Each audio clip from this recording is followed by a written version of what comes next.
Bir tuğan avusundardın biri-birine olgan mamilesi kanday boluş gerek? Kıskası körө alбастык mamile жасайт дейт. Ey, men sizlerge gelip atыңızda bir айтып koyuңузчu. Moldalı avamın baybiçelerini tartip kettim hazır.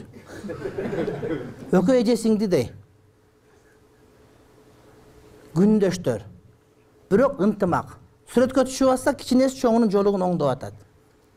Чоң өзү барып кичинесин алып берген. Ушулардан көрүп бүт Кыргызстан үйрөнсүн деп ошону тартып сүйлөтүп кетип атам. Анан абысындар аңдышкан жөө болгон таптакыр туура эмес. Кыяматта жооп берет. Эми сен абысының жинди болсун да жинди болуш шарт эмес. Сен жакшы болуп кое бер, ал жинди бойдон бир эле жинди болот да. Эки жинди болуш кимге кереги бар? Чынбы? Кандай экөөңүн күйөөң эки экөөнүн күйөөсү бирөө экен, молдалаба. Мына ун чыкпай эле жүрүшө жакшынакай болуп. Силер эки башка калкы, үйүң табагың башка. Bir жакшынакай, мен ыраазы болдум. Бул эстүүлүк, акылдуулук. Бул нуска бар экендигинен, нарык бар экендигинен кабар берет.